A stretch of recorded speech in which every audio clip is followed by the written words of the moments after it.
ஆனால் எத்தனை வயது போனாலும் இந்த நிகழ்ச்சியில் எந்த விதமான தொய்வும் இல்லாமல் நடத்தி கொண்டே இருப்பது என்கின்ற கடப்பாட்டோடு திரு ரமேஷ் அவர்கள் இந்த நிகழ்ச்சியை மனித சமுதாயத்திற்கு தன்னால் என்ற உதவி அல்ல, தன்னால் முடிந்ததை விட அதிகமான அளவுக்கு செய்து கொண்டிருக்கின்றார் என்று சொன்னால் அது மிகையாகாது.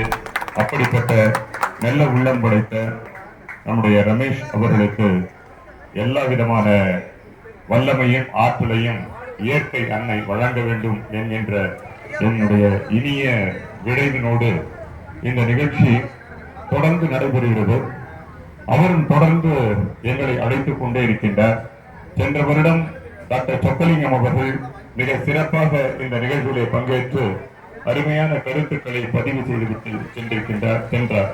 அதே போல நம்முடைய பகுதியின் டாக்டர் ஜெயபிரகாஷ் அவர்களும் சென்ற ஆண்டு வந்திருந்தார். இந்த விழா மேடையில் இருக்கக்கூடிய பலர் தொடர்ச்சியாக அவருக்கு உதவிக்கரம் கொடுத்துக் கொண்டே இருக்கின்றார்கள்.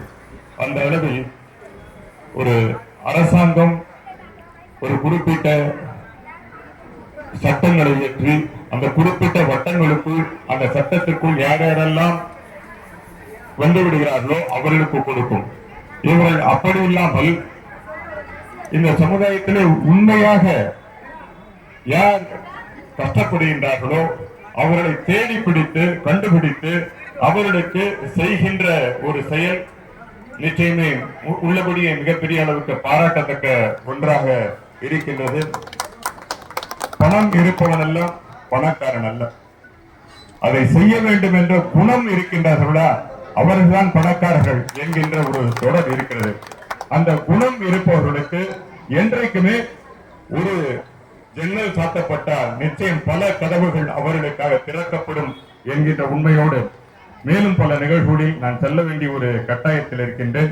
இன்றைக்கு சென்னை மாநகராட்சியில மிகப்பெரிய நிகழ்வு இன்றைக்கு நான் சார்ந்திருக்கக்கூடிய சுகாதார கமிட்டியின் சார்பாக நடைபெற இருக்கிறது.